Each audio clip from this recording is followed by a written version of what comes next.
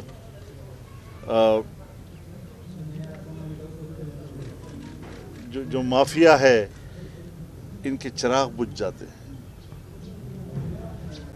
تو اب وہ سیاست نہیں چلنے دی جائے گی۔ امریکہ مجھے واضح طور پر کہتا ہے کہ میں آپ کے قانون ختم کروں گا، پھر میری خود مختاری کہاں گئی؟ یہی تو ہم کہہ رہے ہیں کہ ہم خود مختار نہیں ہیں، یہی تو ہم کہتے ہیں کہ ہم خود مختار نہیں ہیں، تو ہم خود مختاری کی جنگ لڑ رہے ہیں، ہم پاکستان کی حقیقی آزادی کی جنگ لڑ رہے ہیں، ہم پاکستان کے نظریاتی شناخت کی جنگ لڑ رہے ہیں، اور پاکستان کی نظریاتی شناخت کو لاوارث نہیں چھوڑا جا سکتا۔ تو اس حوالے سے بنیادی موقف کی طرف آنا چاہوں گا کہ جعلی حکومت مزید نہیں چلے گی، ہم جعلی حکومت کو اس کے انجام تک پہنچانا چاہتے ہیں انشاءاللہ۔ لہذا عوامی قوت کے سامنے سر تسلیم خم کر لینا چاہیے رضا و خوشی کے ساتھ۔ ہم نے 14 ملین مارچ کیے ہیں، پرامن کیے ہیں، لاکھوں انسان اور تحد نظر انسانوں کا سمندر آیا، اپنا احتجاج ریکارڈ کرایا اور پرامن طریقے سے اپنے گھروں کو واپس پہنچ گئے۔ ہم نے ثابت کیا ہے کہ ہم پرامن ہیں۔ لہذا چاہے وہ ریاستی ادارہ ہو یا حکومتی ادارہ ہو، اگر وہ امن کو سپوتاش کرنا چاہتے ہیں تو پھر ان کی ذمہ داری، یہ ان کی ذمہ داری۔ وہ کیا چاہتے ہیں آخر؟ اس ملک کو کہاں لے جانا چاہتے ہیں؟ علی اعلان کہتا ہوں کہ جعلی حکومت قبول نہیں ہے، اور ہمارے موقف کو تو ٹرمپ نے بھی تسلیم کر لیا نا کہ اس کو جعلی وزیر اعظم سمجھ کر اس کا استقبال نہیں کیا، کسی سطح پر بھی نہیں کیا۔ اس نے بھی مانا ہے کہ یہ جعلی وزیر اعظم ہے، یہ پاکستان کا حقیقی نمائندہ نہیں ہے۔ تو یہ صورتحال ہے۔ اس صورتحال میں ہم ایک تحریک کی طرف بڑھ رہے ہیں، اپوزیشن سب متحد ہے، اور انشاءاللہ العزیز ہم قدم ہو کر اپنی اس تحریک کو آگے بڑھائیں گے، اور عوام اور قوم کی تائید کے ساتھ انشاءاللہ ہم آگے بڑھیں گے۔ اللہ تعالی ہم سب کا حامی و ناصر ہو۔ وآخر دعوانا الحمدللہ۔ مولانا صاحب ٹائم دے رہے ہیں، کتنا عرصہ یہ حکومت چل سکتی ہے؟ آپ کی اپوزیشن کے احتجاج کی صورت میں بھی یہ کتنا عرصہ تک چل جائے گی؟ دوسرا یہ ہے کہ اکتوبر اور نومبر کے مہینے کو ملکی سیاست میں بہت زیادہ اہمیت دی جا رہی ہے، آپ اس پہ کیا کہتے ہیں؟ اس میں کوئی شک نہیں ہے کہ آنے والا ہر دن اہم ہے۔ صرف اکتوبر اور ستمبر اور نومبر کی بات نہیں ہے، اب ہر آنے والا دن اہم ہے، اور گرتی ہوئی دیواروں کو بس ایک دھکے دینے کی ضرورت ہے۔ کچھ بھی موجود نہیں ہے، کھوکھلی حکومت ہے، کھوکھلی دیوار ہے، اور اس کو مزید سہارا دے کر بھی کھڑا نہیں رکھا جا سکتا۔ ملک کی دو بڑی جو اہم جماعتیں ہیں ملکی لیول کی، پیپلز پارٹی نون لیگ، اس کی قیادت سے ہم جیلوں میں احتساب ہو رہا ہے، اس بارے میں آپ کیا؟ احتساب نہیں ہے، سیاسی گرفتاریاں ہیں۔ احتساب تو ایک ڈھونگ ہے، ایک ناٹک ہے جو رچایا جا رہا ہے انتقام کے روپ میں۔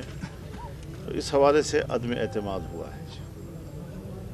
اب سیاسی لوگوں کو اس طریقے کا نشانہ بنانا یہ ہر زمانے میں ہوا ہے، اور ہر زمانے میں سیاسی لوگوں نے اس صورتحال کا مقابلہ کیا ہے۔ یہ جو قانون کا غلط استعمال ہے، یہ جو احتساب کا غلط استعمال ہے، یہ ہے وہ اصل میں غلط استعمال جس کو غلط استعمال کہا جائے۔ مذہب اور مذہبی ایشوز جو آئین کا حصہ ہے اس کے لیے جدوجہد کرنا، اس کی بقا کی جدوجہد کرنا، یہ نہیں ہے کہ استعمال کرنا، یہ حقیقی جنگ ہے، یہ نظریاتی جنگ ہے۔ اگر کسی کا نظریہ یہ نہیں ہے تو پھر وہ کہہ سکتے ہیں کہ آپ تو غلط طور پر اسلام کو استعمال کر رہے ہیں۔ تو یہ ہے ایک نظریاتی فرق ہے۔ لبرل اس قسم کی بات کرتے ہیں۔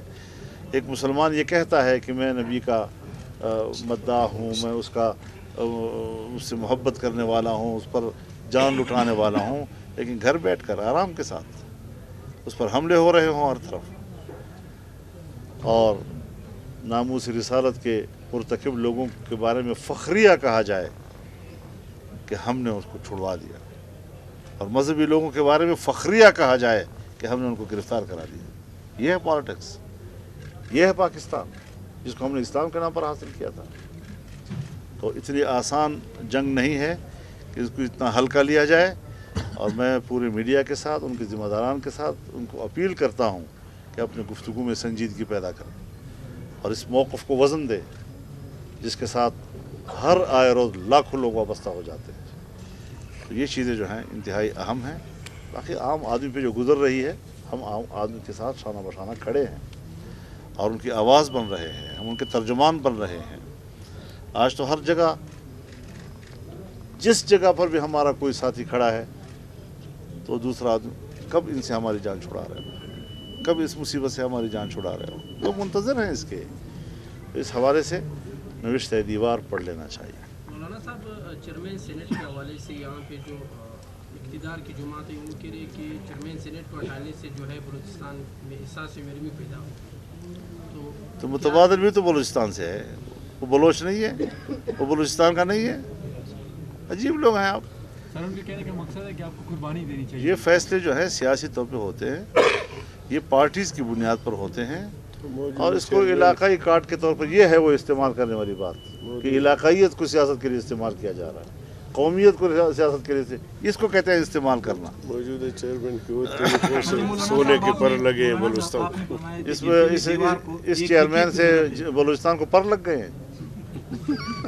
سونے کے پر۔ مولانا صاحب، آپ نے کہا تھا کہ گرتی ہوئی دیوار کو ایک دیکھے کی ضرورت ہے، تو اس حوالے سے اپوزیشن ایک پیج پر ہے یا نہیں؟ ایک پیج پر۔